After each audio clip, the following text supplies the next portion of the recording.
박연 더불어민주당 국회의원이십니다.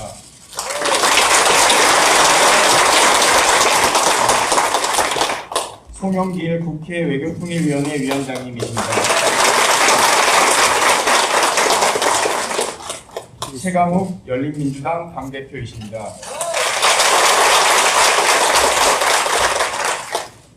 김용민 더불어민주당 의원님이십니다. 이문석 더불어민주당 의원님이십니다.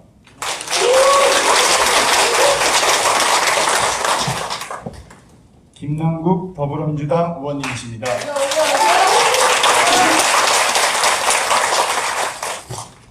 윤영덕 더불어민주당 의원님이십니다. 다음으로 오늘 자장을 맡아주신 김선택 고려대 법학전문대학원 교수님이십니다. 주제 발표를 맡아주신 서보학 경희대 법학전문대 교수님이십니다.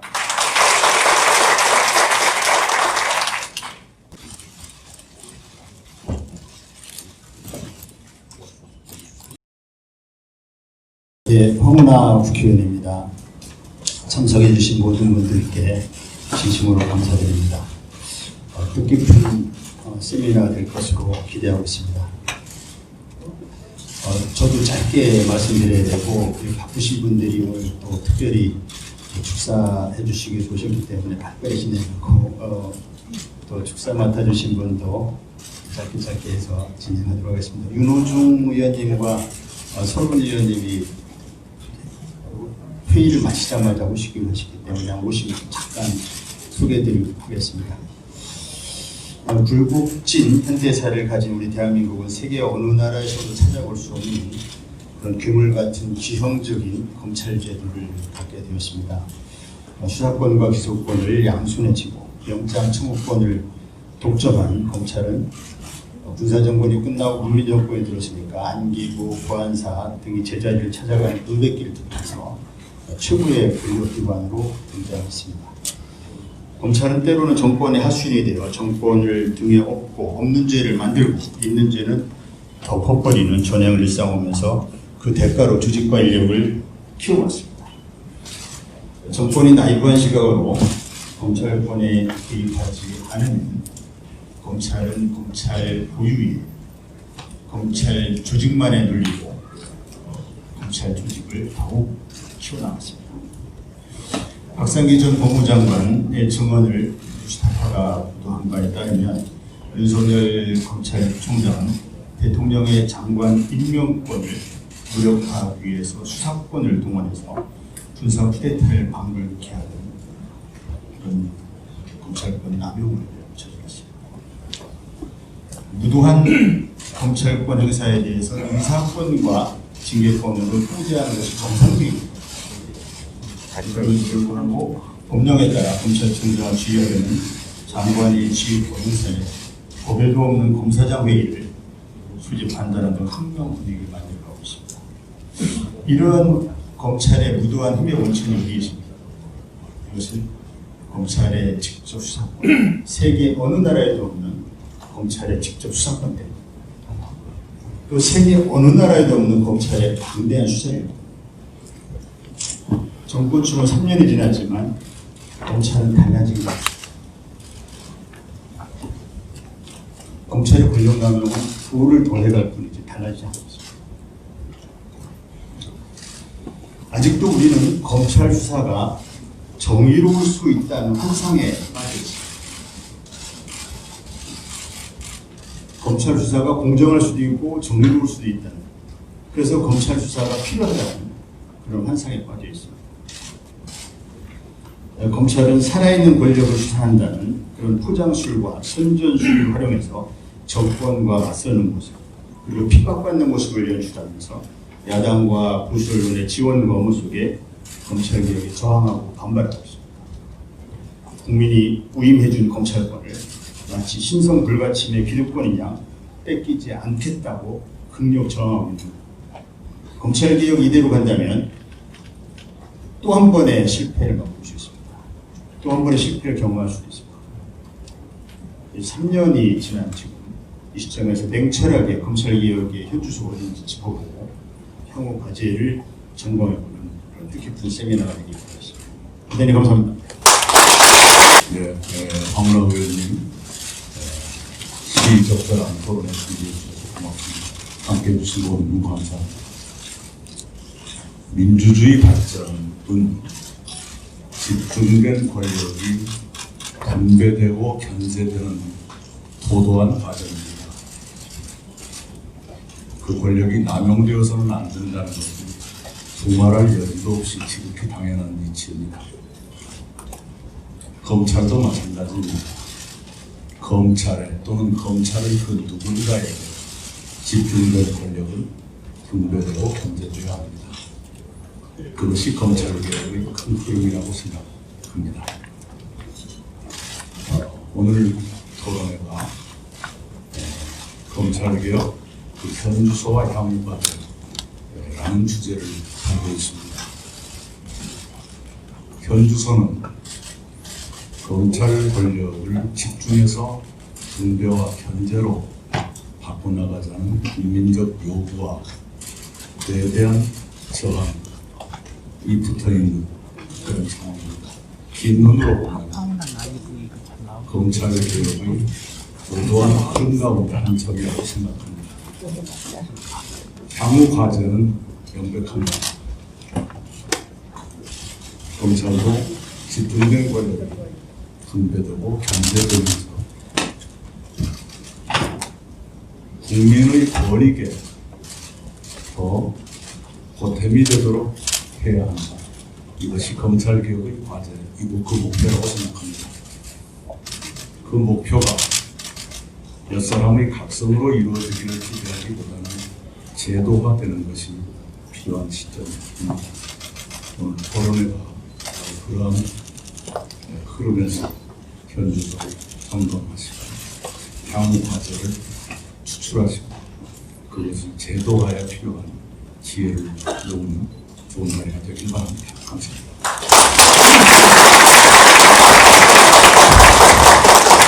다음 순서로 넘어가기 전에 바쁘신 와중에 윤호중 법제사법위원장님께서 참석하셨습니다. 그리고 장철민 더불어민주당 의원께서도 참석하셨습니다.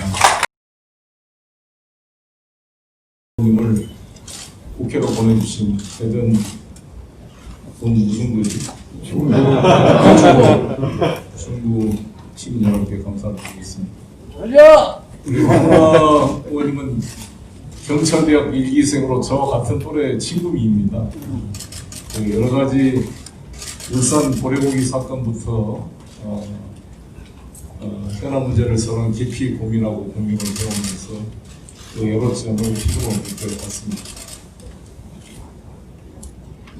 경찰의 피신 조서를 가지고 경찰이 송치를 하게 되면 검찰이 똑같은 피신 조서를 받습니다. 검찰이 피신 조서를 받을 때 피의자 신분 조서의 주체는 검사인데 검사가 거의 하지 않고 개장을 시킵니다. 검사는 뒤에 흔들의자에 앉아가지고 한 번씩 그때 쳐다보기만 합니다.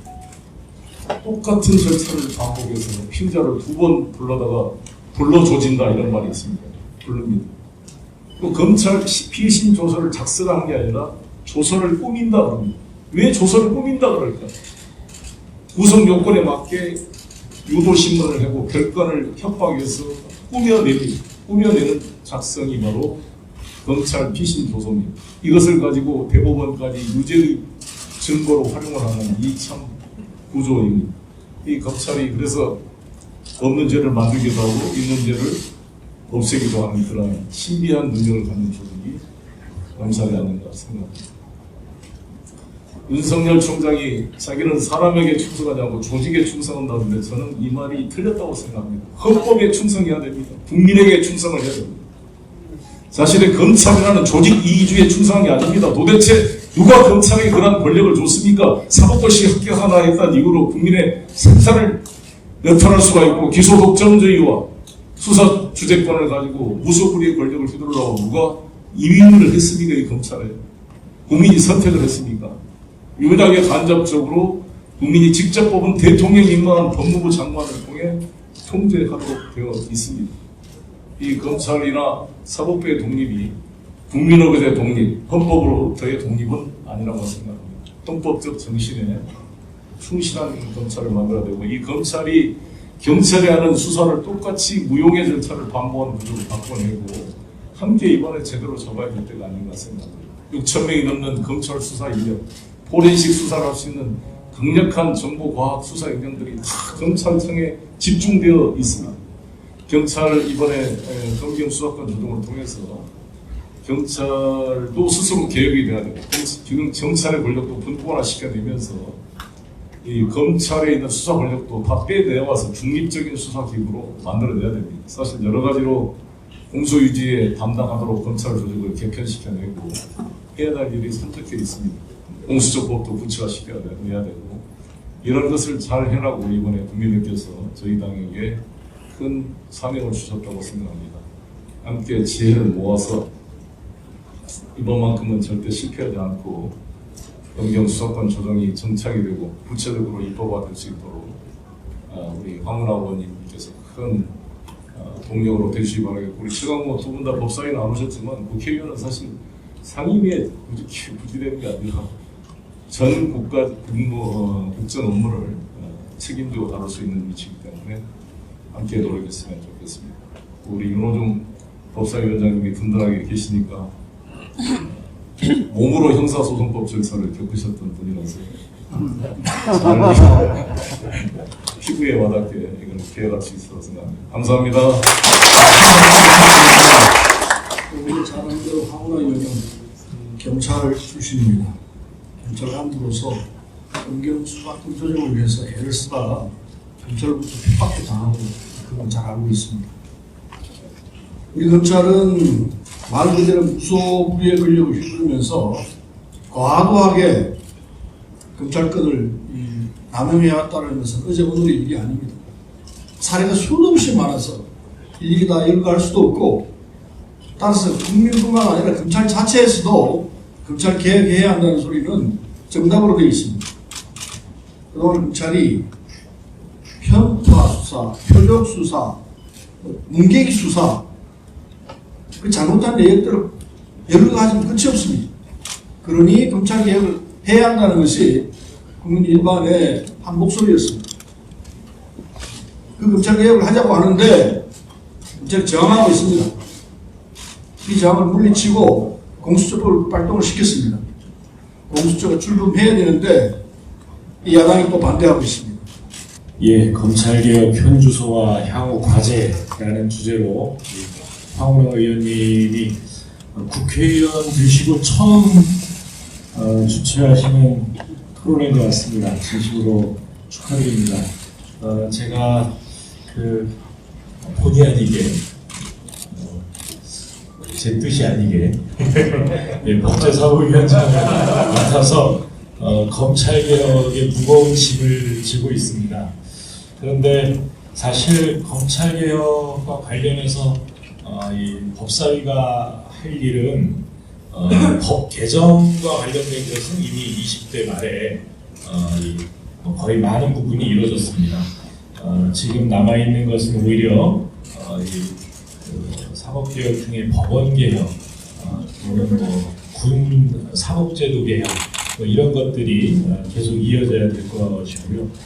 권력기관 개혁이라는 전체로 놓고 보면 이 국정원법이라든가 또는 자치경찰법을 비롯한 경찰개혁의 과제 이런 것들이 법사위 관련은 아닙니다만 21대에서 계속 추진해 나가야 될 일일 것입니다.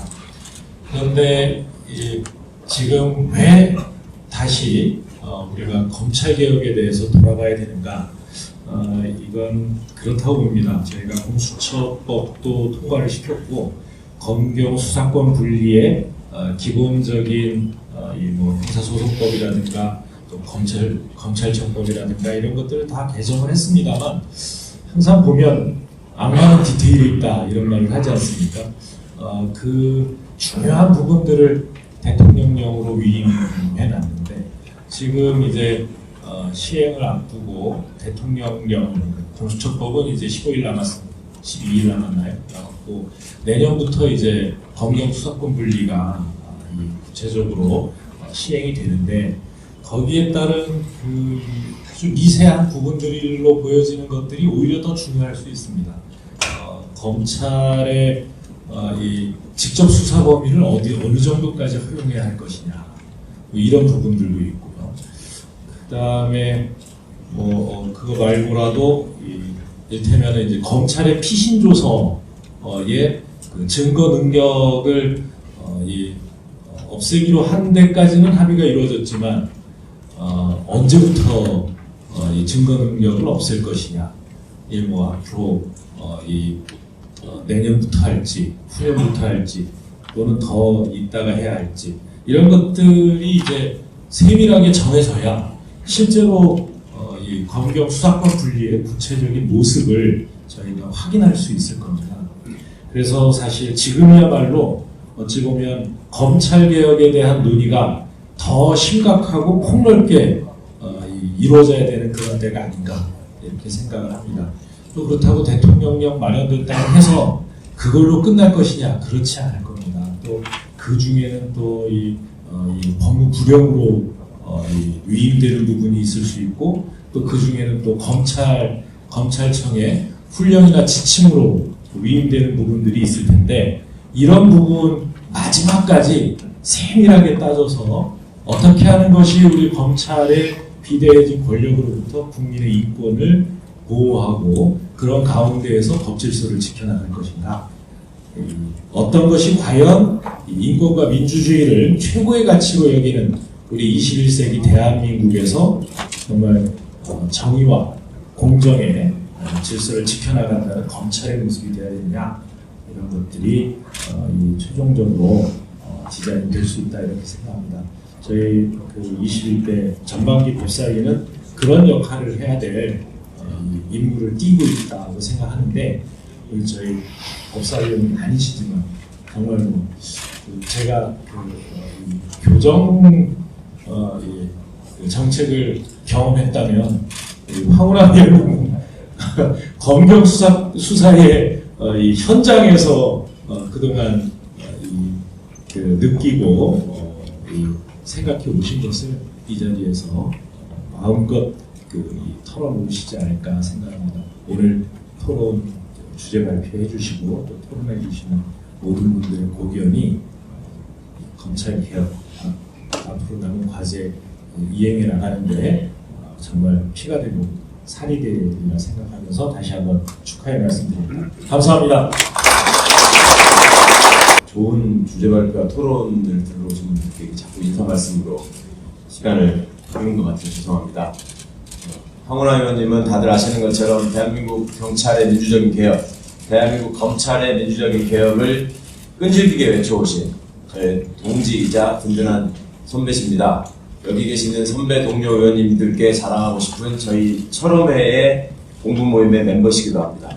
저희 철험회 의원님들은 아시는 분들은 아시겠지만 우리 김남국 의원, 김용민 의원, 이탄희 의원, 황운하 의원님, 윤영덕 의원, 그 다음에 김승원 의원, 그리고 저와 우리 박상혁 의원님을 준의원으로 두고 있습니다. 국민들의 억울함을, 시민들의 억울함을 풀어주고 인권 침해를 감시하고 법률가로서의 역할에 충실한 대한민국 검찰의 새로운 탄생을 위해서 오늘 이 토론회가 매우 뜻깊고 역사적인 자리가 되기를 바라는 마음입니다. 황운하 의원님께 다시 한번 감사드립니다. 고맙습니다.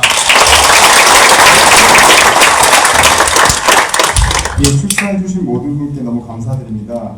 그 축사 와중에 또 바쁘신 시간을 내서 김승원 의원님께서 참석해 주셨습니다. 양향자 의원님께서도 참석해 주셨습니다.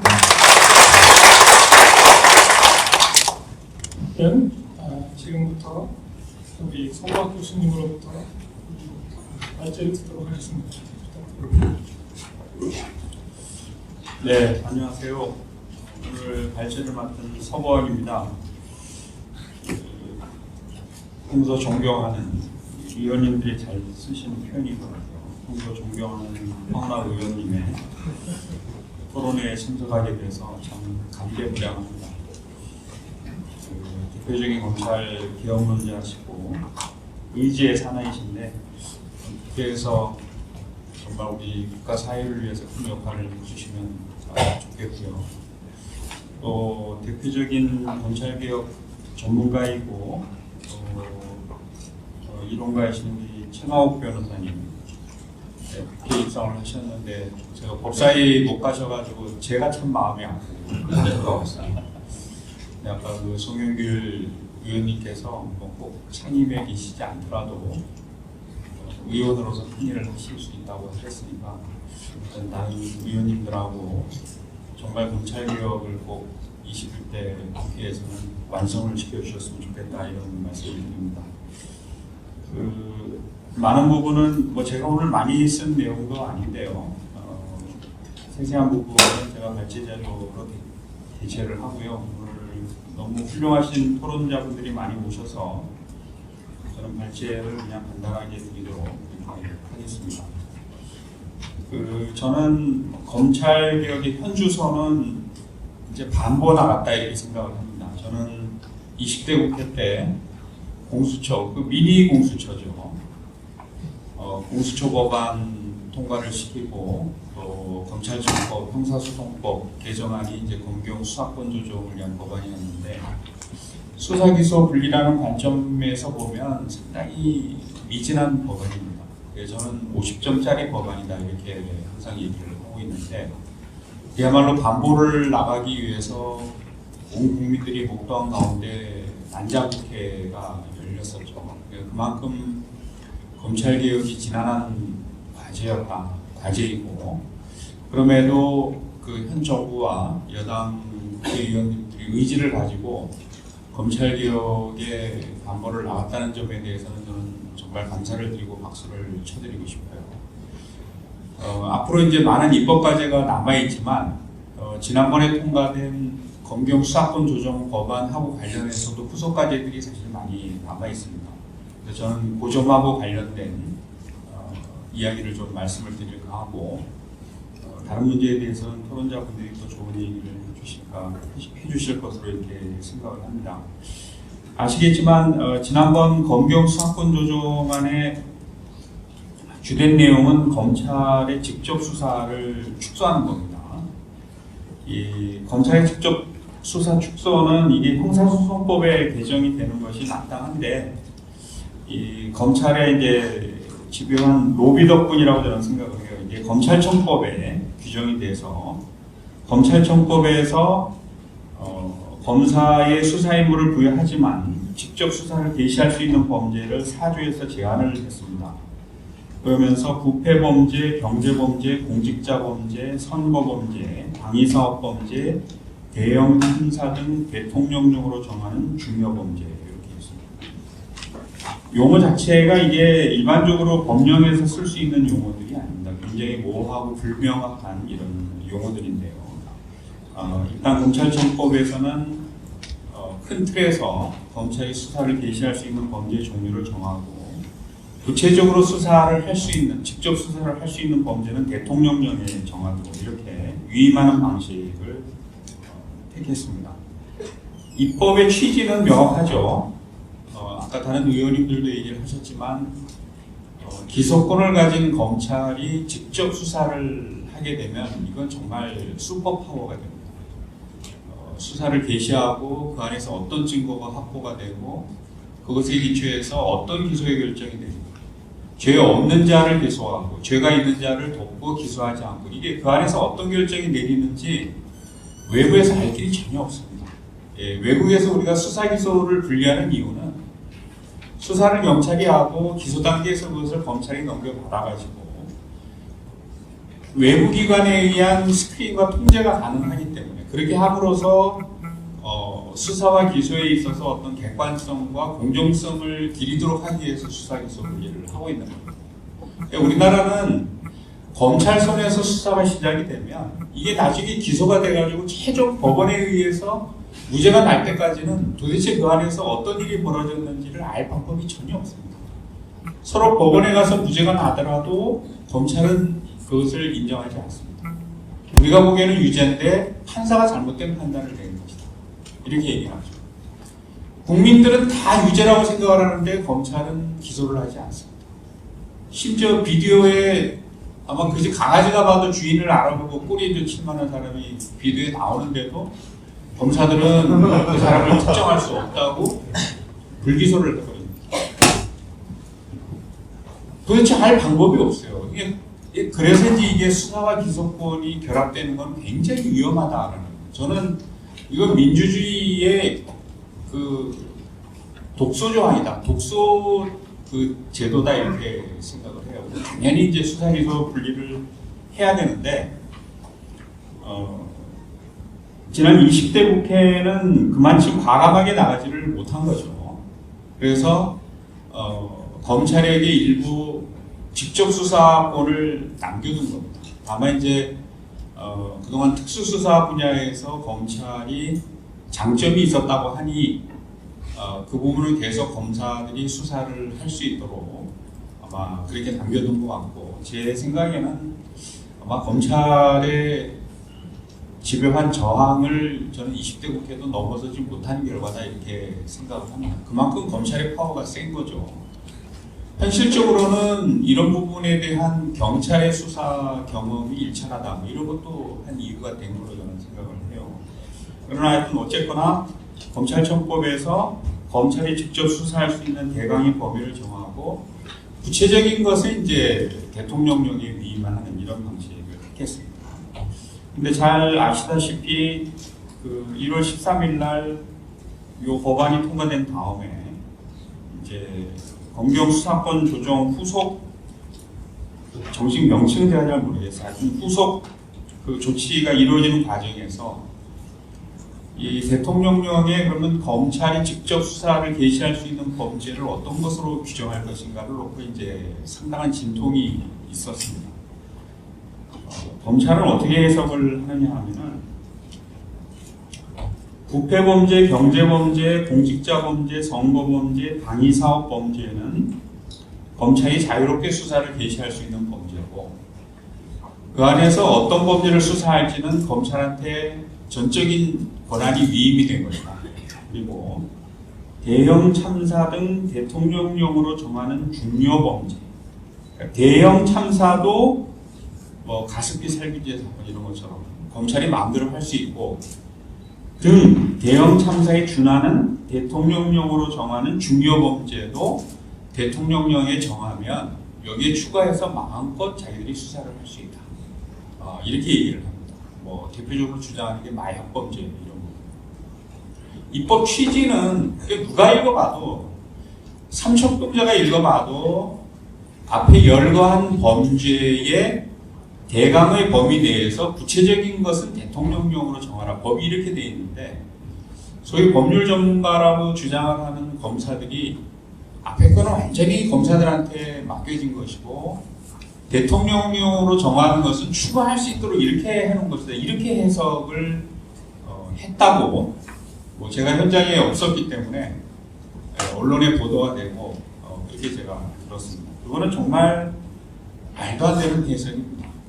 검사가 영장 청구권을 독점하는 한은 정관예우라는 게 떨어질 수가 없고, 또 검사에 의한 경찰 수사의 왜곡, 또 좌초, 이게 얼마든지 가능합니다. 이게 특히 압수수색이 돼야 이게 증거물 확보가 되고 수사를 계속할지 여부가 판단이 되는데, 압수수색 영장을 계속 기각을 해버리게 되면 경찰 수사가 계속 진행이 될 수가 없습니다. 옛날 김학의 사건 때도 뭐 7차례나 계속 기각을 했다는 것이고, 지금 윤석열 총장이 옛날 관련됐다고 하는 그 윤우진 용산 세무서장 사건에서도 경찰에 의한 압수수색 영장이 검찰에 의해서 계속 기각이 되면서 그게 수사가 진행이 안 된 경험이 있거든요. 그러니까 전형적으로 자기 식구 감싸기, 이런 데 이제 이렇게 남용이 됩니다. 그래서 저는 적어도 압수수색 영장은 이제는 직접 수사를 하는 경찰이 영장 청구가 가능하도록 제도가 바뀌어야 되는데, 개헌의 문제가 있죠. 그래서 이제 그 개헌이 되는 것이 가장 본질적인 해결 방법이다라고 생각을 하지만, 그러나 개헌이 안 된다면 이건 뭐 저도 그렇고 많은 법률가들이 동의하는 바입니다. 이 검사의 지위와 권한은 법률로 정하도록 그렇게 돼 있어요. 헌법에는 검사로 되어 있지만 누가 검사의 지위와 권한을 가질 것인가는 이제 법률로 정하도록 그렇게 되어 있습니다. 우리가 특검법, 그동안에 많이 도입됐던 특검법에서 특별검사들은 검사들이 아닙니다. 판사 출신도 있었고 검사 출신도 있었고 전직 검사라 하더라도 현직 검사가 아니기 때문에 검찰청법에 적용을 받는 검사들이 아닙니다. 그럼에도 특별검사 설치법에 의해서 이런 영장 청구권을 행사를 했습니다. 앞으로 공수처가 들어도 마찬가지예요. 공수처 검사는 윤석열 취하 있는 검사들이 아닙니다. 공수처법에 의해서 영장 청구권을 행사하죠. 그렇기 때문에 저는 경찰법이라든가 또는 형사소송법 이런 데에 근거 규정을 두면 경찰에도 영장 청구 검사직을 둘 수 있다고 봅니다. 그런 직을 두게 되면 경찰도 이제 영장 청구가 가능하다 이렇게 생각이 되고 경찰 개혁위도 그래서 그때 우리가 논의를 해가지고 경찰 영장 청구 검사 제도를 도입하라 권고를 했었거든요. 그래서 이런 영장 제도는 이번 21대 국회 전반기에 꼭 좀 저는 개선이 돼야 되겠다 이런 말씀을 드립니다. 네, 저희 부족한 발표 들어주셔서 감사드립니다.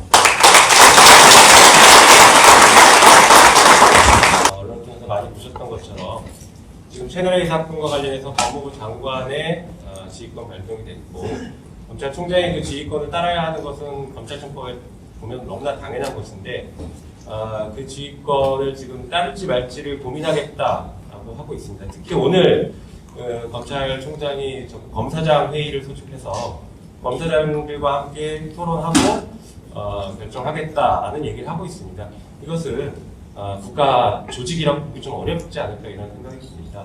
어느 국가기관에서 상급자 그리고 감독자가 지휘하는데 그것을 따르지 말지를 내 부하들이랑 같이 고민해보겠다 이렇게 하겠습니까? 오히려 지금 검찰총장이 그 검사장들을 소집한 것을 검사장들을 왜 따라야 합니까? 그것은 검찰청법에 규정이 있기 때문입니다. 검사는 상급자의 지휘를 따르도록 검찰청법 7조에 규정이 되어 있습니다. 그런데 검찰청법 8조에 보면 법무부 장관이 전국 검사를 다 지휘할 수 있습니다. 그리고 구체적인 사건은 검찰총장을 지휘할 수 있습니다. 다시 말해서 검사장들이 지금 검찰총장의 말을 따라야 하는 것처럼 검찰총장 역시 법무부 장관의 말을 따라야 하는 것은 지휘와 지시를 따라야 하는 것은 너무나 당연한 얘기입니다. 그런 당연한 민주적 통제와 절차가 지켜지지 않고 있는 게 오늘 검찰의 그 현주소를 가장 명확하게 보여주는 사건이 아닐까 이렇게 생각이 됩니다.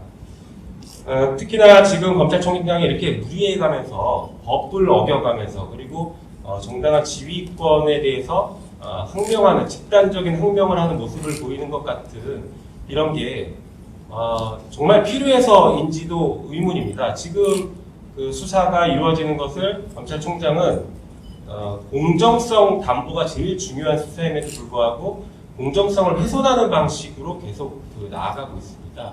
그래서 법무부 장관이 공정성을 담보하라라는 지휘를 하고 있는 것이기 때문에 여기에 행명할 어떤 명분조차도 없는 것입니다. 제가 자꾸 이렇게 검찰총장에 대해서 여기저기서 말씀을 드리다 보니까 여당이 총장 사퇴 압박하는 거 아니냐, 김영빈 의원이 사퇴 압박하는 거 아니냐 이런 여러 가지 얘기들이 나오고 있는데요. 저는 단 한 번도 사퇴 요구를 한 적이 없습니다. 오히려 현직 검찰총장도 잘못하면 처벌받고 징계도 받을 수 있다는 상식이 지켜지기를 바랄 뿐입니다. 이상입니다. 정말 존경하는 서보학 교수님의 발제 잘 들었습니다.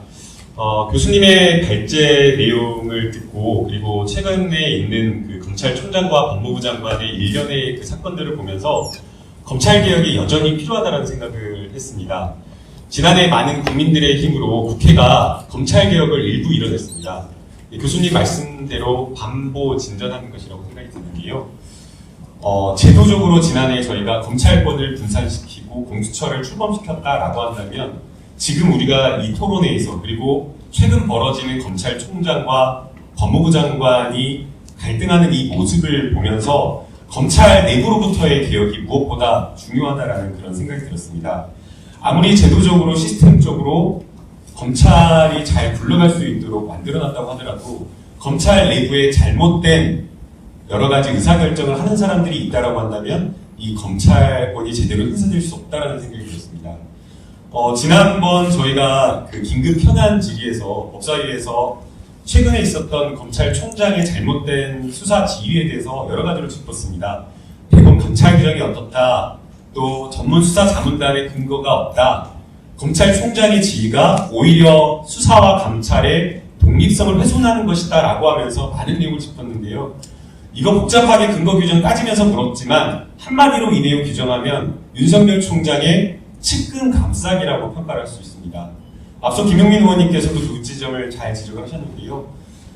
윤석열 총장이 자신의 측근을 감싸기 위해서 무리하게 자신의 지휘권을 남용하고 있는 것에 대해서 법무부 장관이 여기에 대해서 제대로 된 민주적 통제로서의 지휘 감독을 하고 있는 것이라고 생각이 됩니다.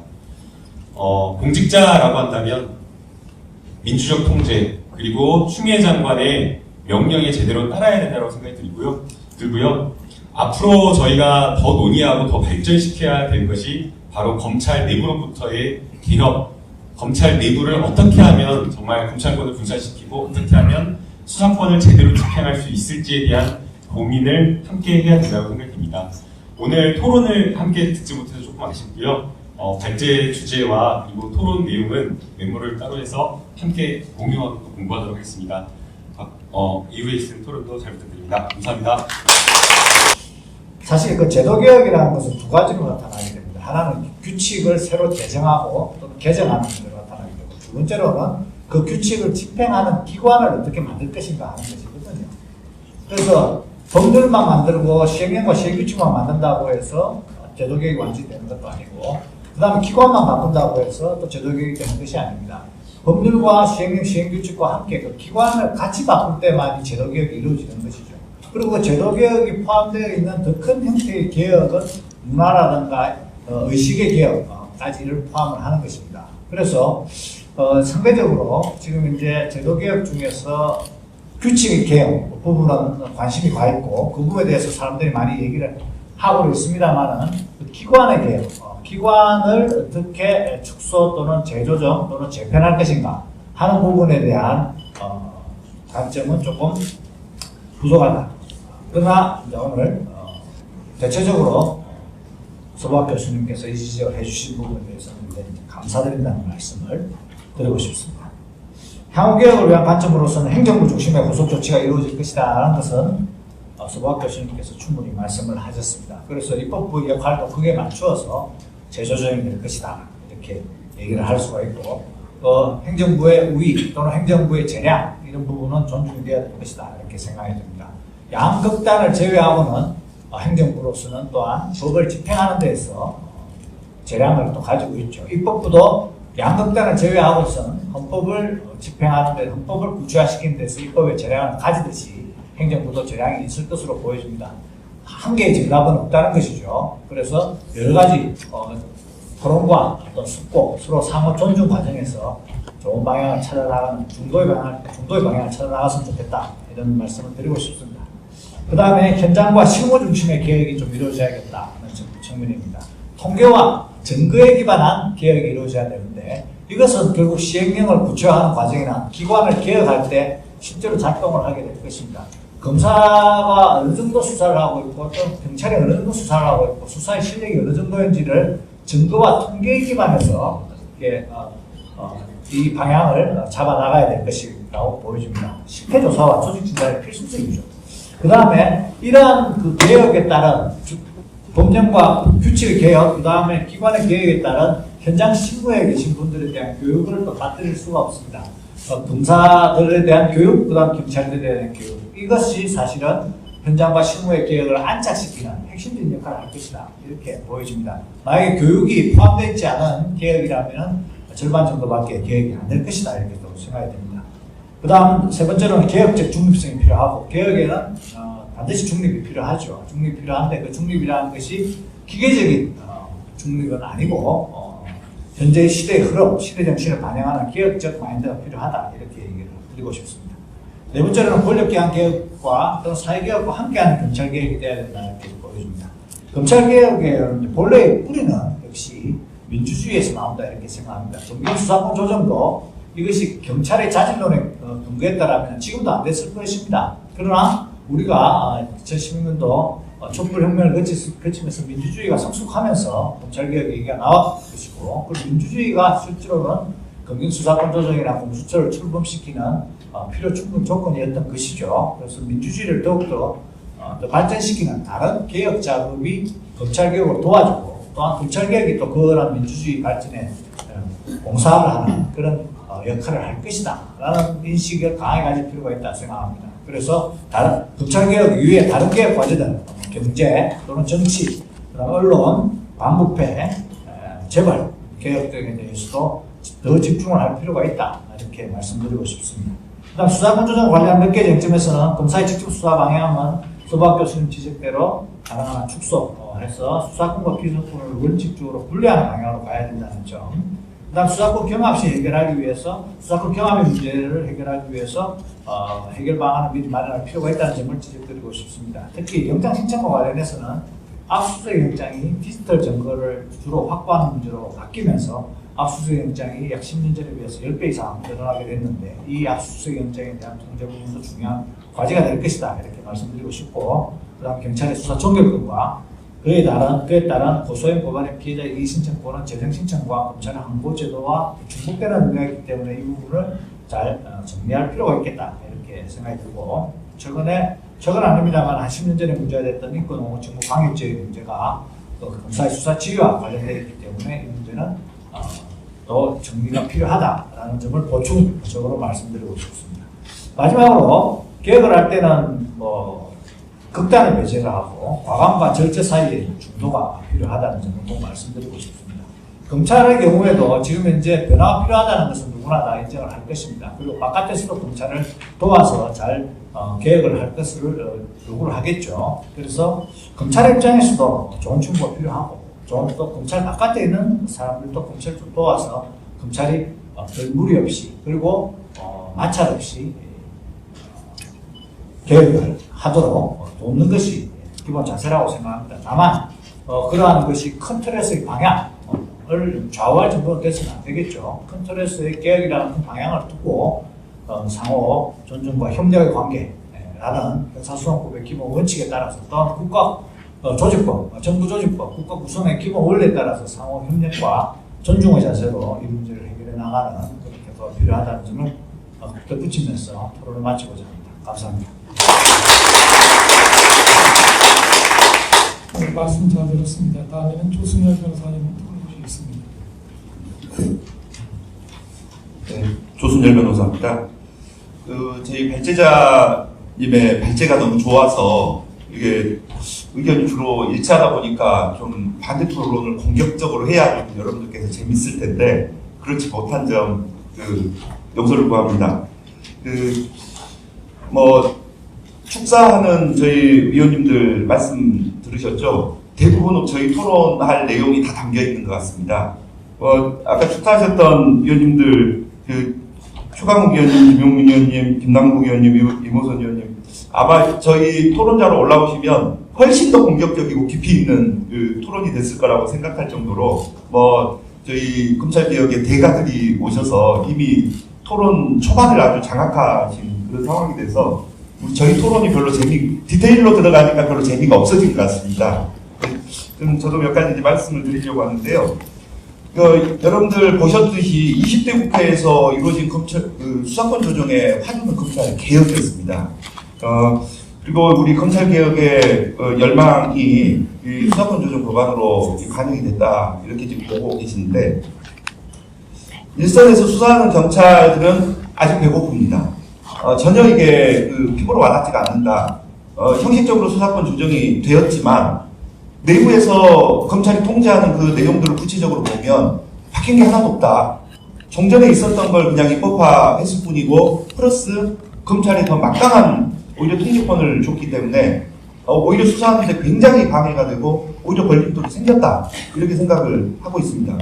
검찰 내부에서는 이 수사권 조정 법안을 통해서 바뀐 게 하나도 없다. 잃은 게 하나도 없다. 라고 내부에서는 웃고 있습니다. 그래서 이 검찰청법 4조를 21대 국회에서 한 글자만 딱 바꿨으면 좋겠어요.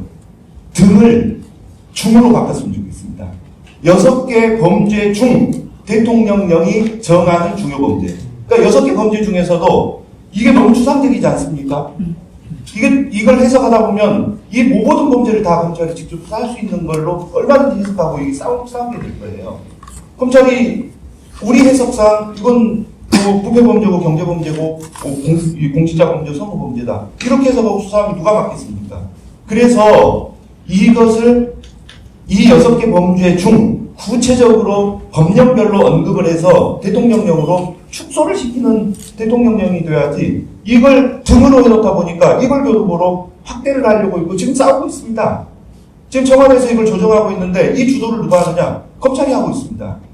그래서 지금 실질적으로는 여러분들이 생각하시는 것보다 훨씬 이 검찰이 직접 그 수사 범죄가 늘어나고 있고 우리가 그동안에 검찰 개혁을 외쳤던 이게 아주 유명무실하게 돼버렸다는 겁니다.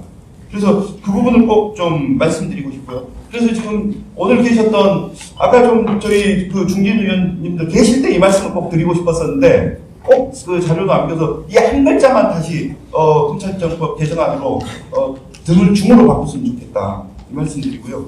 이게 직접 그 수사권을 넓혀놓고 공고하게 해놓다 보면 원래 우리 검찰 개혁의 방향이 검찰 직접 수사권의 폐지가 수순 아닙니까? 그런데 이게 뿌리를 받고 있으면 다음번에 이게 검찰 개혁에 큰 걸림돌이 됩니다. 왜 이 막강한 검찰 피신 조서를 검찰개장이 이걸 작성하는 것을 우리가 허용을 해야 됩니까?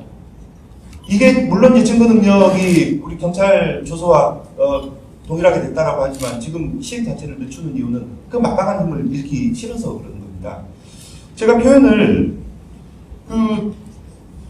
이게 검찰 수사관들이 하는 일이 타이핑 치는 실무관이라고 제가 표현을 썼습니다. 그냥 경찰에서 조서를 만들어서 검찰로 송치가 돼서 올라오면 그냥 그걸 베끼는 겁니다. 검찰 피신 조서로 바꾸는 일밖에 하지 않습니다. 그래서 이게 이중 수사를 받는 이게 큰 인권침해 요소가 있다는 겁니다.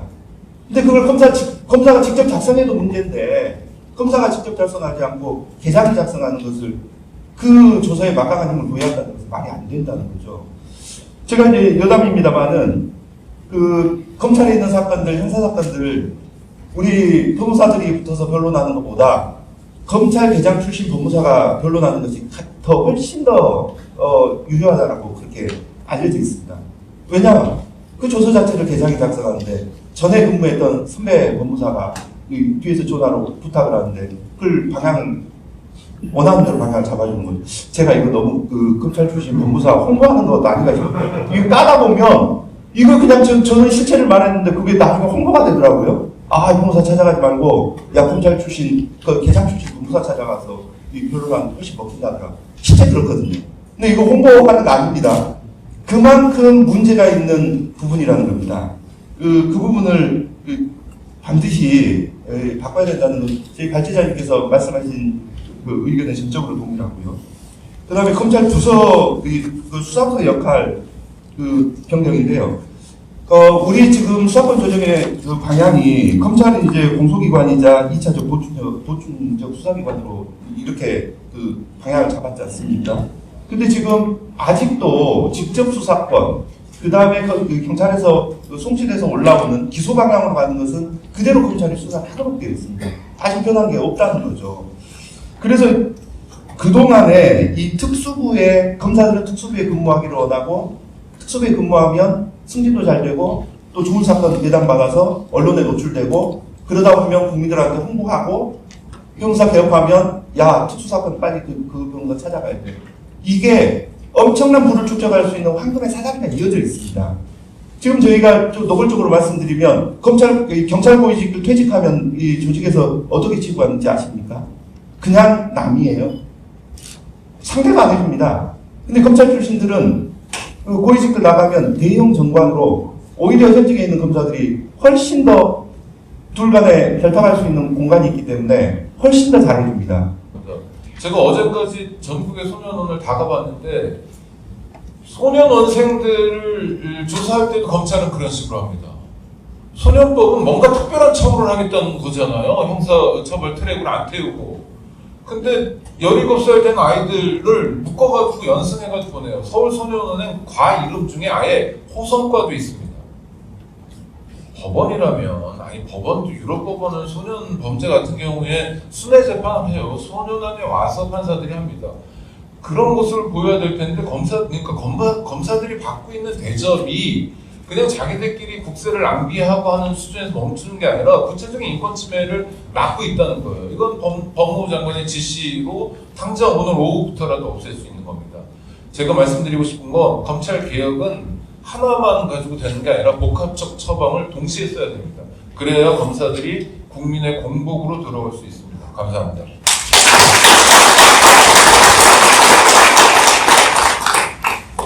네, 다음 이준희 변호사님 부탁드립니다.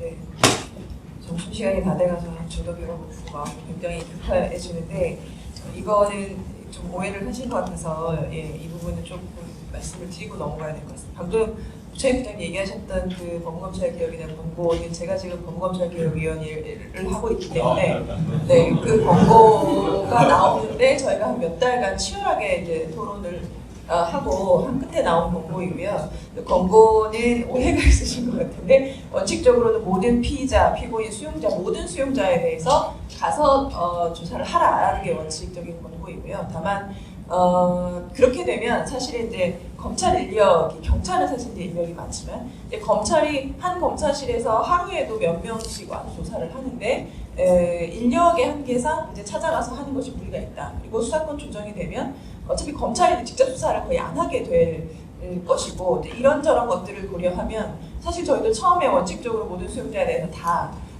출석 조사하지 마라라고 이제 권고를 하려고 했다가 그런 현실적인 문제들이 있어서 원칙은 그렇게 하고 다만 이제 단기적으로는 피의자에 대해서는 일단은 불러서 하는 그 소환 조사를 할 수밖에 없다는 점을 인정하는 다만 참고인 같은 경우는 절대 이제 부르지 마라라는 거였죠. 참고인까지 너희가 부를 권한은 없다. 이런 취지였고 지금은 검사실에 이제 그 소환해서 조사할 때도 그냥 수용자들 같은 경우는 구치소로 연락을 해요. 그러면 수용자는 자기가 왜 가는지도 모르고 가는 경우가 굉장히 많습니다. 그것도 정식으로 서면으로 왜 소환하는지 뭐 이유나 이런 것들도 다 그 서면으로 그 요구해라라고 이제 저희가 권고를 내려서 그 부분은 약간의 좀 오해가 있으신 것 같아서 일단 좀 정정을 해드리고 싶고요.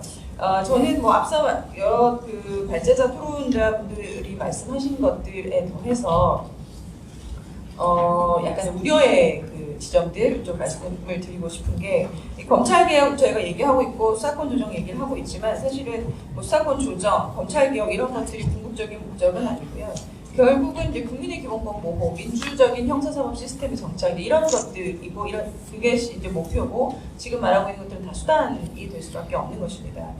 권력이 있는 곳에 권한이 있는 곳에 이제 부패가 스며드는 건 너무나 당연하고 그동안에 검찰의 권력이 많았기 때문에 이제 검찰이 부패했던 것이고요. 수사권 조정의 지금 이 결과물이 저도 결코 만족스럽지 않고 수사 기소의 완전 분리로 가는 중간 경유 정도로 생각을 하고는 있지만 어쨌든 기존에 비해 경찰의 권한이 많아진 것은 사실입니다. 그렇다면 경찰에 대한 어떤 견제도 당연히 있어야 되지 않나라는 것들이고 이 지금 수사권 조정을 통해서 국민들이 체감하는 어떤 이렇게 되니까 더 좋구나 라는 것이 아닌 뭐야 이게 더 안 좋아졌잖아 혹시라도 이렇게 된다라고 하면 앞으로 수사권 기소, 수사 기소의 완전 분리는 점점 어려워지는 것이고요. 수사권 조정도 과연 성공할 수 있을까 이제 이런 생각이 들어서 그런 우려에서 몇 가지 말씀을 드리면 이제 주변에 이제 저도 이제 변호사고 제가 형사 사건을 좀 단연간 많이 했던 경험이 있어서 들어보면 경찰에 관한 수사 조결권을 주는 것이 맞는가 하는 거에 대한 이제 변호사업계 우려는 현실적으로 존재합니다. 그리고 그것들이 그냥 뭐 검찰이 나쁘니까 검찰한테서 권한을 뺏어오는 거는 맞잖아 라는 차원을 넘어서서 실제로 현실에서 경찰의 사건이 어떻게 되고 있는지를 아는 사람들의 우려이기 때문에 그냥 무시해서 넘길 수는 없는 것이죠. 이런 검찰 수사의 폐단을 즉시 없애고 인권 보장을 하기 위해서는 조소의 증거 능력을 날리는 규정을 이번 8월부터 즉시 시행을 해야 된다고 생각을 하고 이걸 가지고 청와대가 고민을 한다면 저는 정말 강하게 비판을 하고 정말 바보라고 비판을 하고 싶어요. 그건 국민 편에서는 결단이 아닙니다. 그건 반드시 청와대가 결단을 해야 되고 그 다음에 오늘 나온 여러 가지 제도는 저는 1년 안에 1년, 지금 정부가 2년 남았지 않습니까? 저는 1년 안에 가능하다면 올해 안에 전부 다 좀 개혁을 해서 검찰 개혁을 완수를 해줬으면 좋겠다는 생각이고요. 윤석열 총장이 지금 화제가 많이 돼 있으니까 제가 예전에 어느 클럽에도 썼는데 이분이 스스로를 뭐 헌법주의자다 이렇게 얘기를 하는데 저는 검찰 공화국주의자다라고 클럽을 썼어요. 이유를 여러 가지 썼는데 세 가지입니다. 하나는 헌법은 권력 분립과 민주적인 통제를 원칙으로 합니다. 근데 검찰 권력의 분산, 민주적 통제를 결사코 반대하는 사람이 윤석열 총장입니다. 헌법은 특권 계급을 인정하지 않아요. 그 명시가 되어 있습니다. 우리 검사라는 특권 계급을 끝까지 가겠다, 유지를 하겠다라는 게 검찰총장의 뜻입니다. 헌법에 반하는 거죠. 헌법의 최고의 이념, 가치는 인권입니다. 우리 검찰 수사 과정에서 인권이 침해당하고 자살한 사람이 부지기수입니다. 그걸 고치기 위해서 우리가 형사사법 개혁을 하자는 건데 그걸 끝까지 반대하는 사람이 검찰총장이에요. 저는 그래서 실제로 검찰총장은 반헌법주의자고 검찰 공화국주의자라고 저는 이렇게 생각을 해요. 그래서 지금 시대에 전혀 맞지 않는 자리에 저는 총장이 있다고 생각을 합니다. 의원님들이 직접 총장 퇴진을 이야기하기가 쉽지 않기 때문에 저는 스스로 이분이 잘 생각을 해서 국가와 국민과 조직을 위해서 본인이 취할 수 있는 스탠스가 뭔가를 좀 잘 생각을 해서 결정을 해주셨으면 좋겠다 이런 말씀입니다.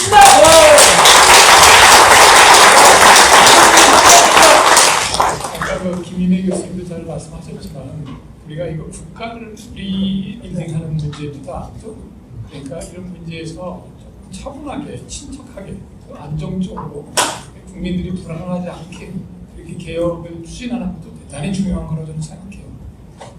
이렇게 말씀드리고 싶고요. 그냥 제가 우리 서 교수님 좀 강한 표현 하셨어요. 이렇게 중화시키려고 드린 말씀이고 어떻습니까? 사회자님 우리 황운하 의원님 꼭 듣고 싶은데 오늘 토론 소회가 어떠신지 네, 지금 검찰개혁의 현 주소는 매우 우려스러운 상황인 건 틀림없는 것 같습니다. 그 우려 중에는 또 이제 검찰개혁을 너무 급진적으로 하면은 여러 혼란이 있을 것이다. 또 경찰의 힘이 세질 것이다라고 하는 사실 선진국의 검찰의 힘이 검찰이 가져서는 안 되는 힘을 빼는 것이고 정상화하는 것인데 검찰이 가져서는 안 되는 힘을 우리 검찰이 가져서 문제인데요. 검찰이 이렇게 불필요한 힘을 갖지 않은 선진국에서 경찰의 힘이 그럼 세냐? 그건 아닌 것 같습니다. 검찰도 경찰도 힘이 안 센 거죠.